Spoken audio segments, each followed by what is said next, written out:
Okay, so this podcast is on authoritarianism, and on one of two major regime types. So authoritarianism is a type of regime. Remember, way back in chapter 2, we talked about different regime types. Now they're essentially the ideas or the rules of the game in any political system.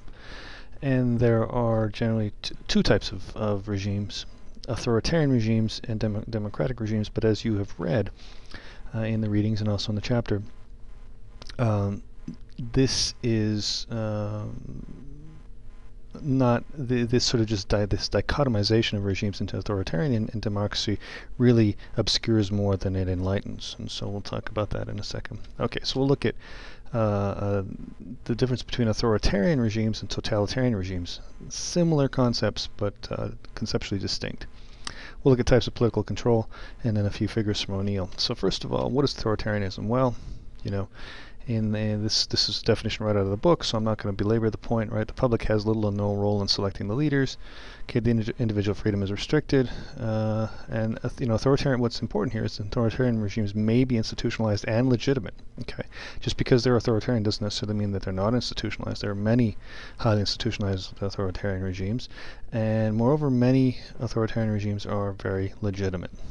Okay, what about totalitarianism? Well, totalitarian regimes are different in the sense that they seek to control and transform all aspects of the state, the society, and the economy. Okay, so whereas if you remember our sort of tripartite division of the society of society into the state, civil society, and economy, right? In a totalitarian regime, the government itself, the regime itself, tries to control every single aspect. So you can think of it as, visualize the regime being at sort of the center of the state, right at the top of that tripartite division of society, and then it's sort of tentacles, embedding themselves right through civil society and into the market. So it controls every single aspect of society. Okay, the economy, the state, and civil society. That is a major contrast to authoritarian regimes, which in fact um, seek to control only the aspects of the state, really. For the most part, what they seek to do is insulate the state and control the state from society and economy. So you can think of it there being sort of a wall between the state and the society and the economy. And in most authoritarian regimes, right, rulers uh, are willing to allow a little latitude for activity in the civil society and in the economy, as long as that activity doesn't threaten the regime itself. Okay, totalitarian regimes are very different in that they seek to control everything. Okay. Um, Violence is often used as a tool for making and remaking institutions, and totalitarian regimes also have mostly strong ideological goals. Maoism. Well, China was never really totalitarian, although during the Cultural Revolution it could have been.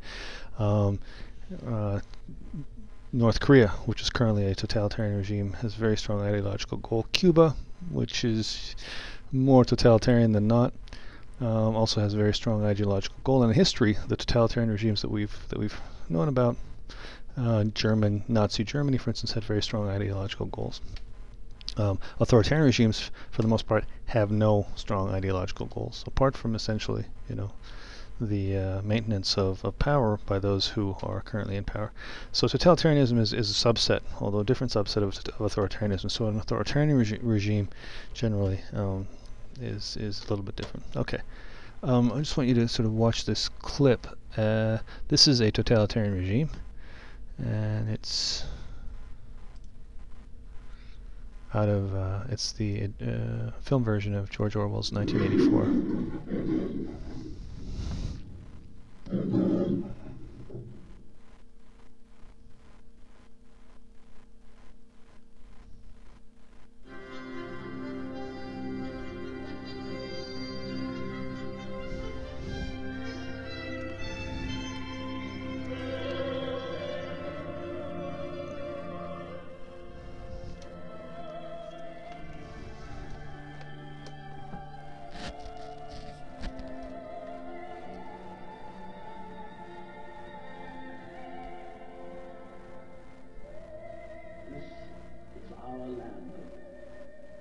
land of peace and plenty, a land of harmony and hope.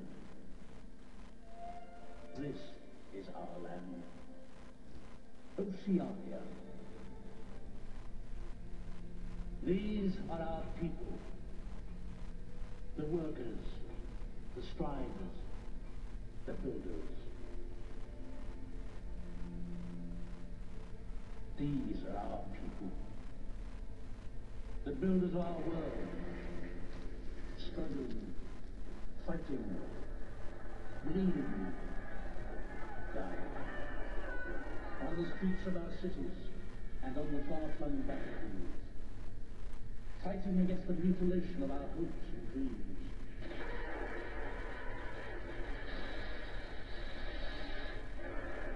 Who are they?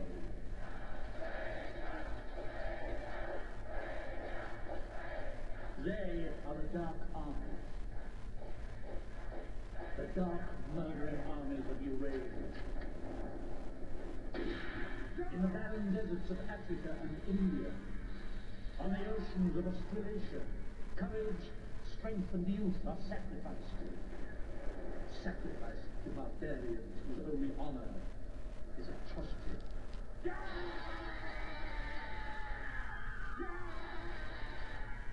Even as we grasp at victory, there is a cancer, an evil tumor, growing, spreading in our midst. Shout! Shout! Shout out his name!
Okay, so how many different elements of a totalitarian regime can you see in that video clip?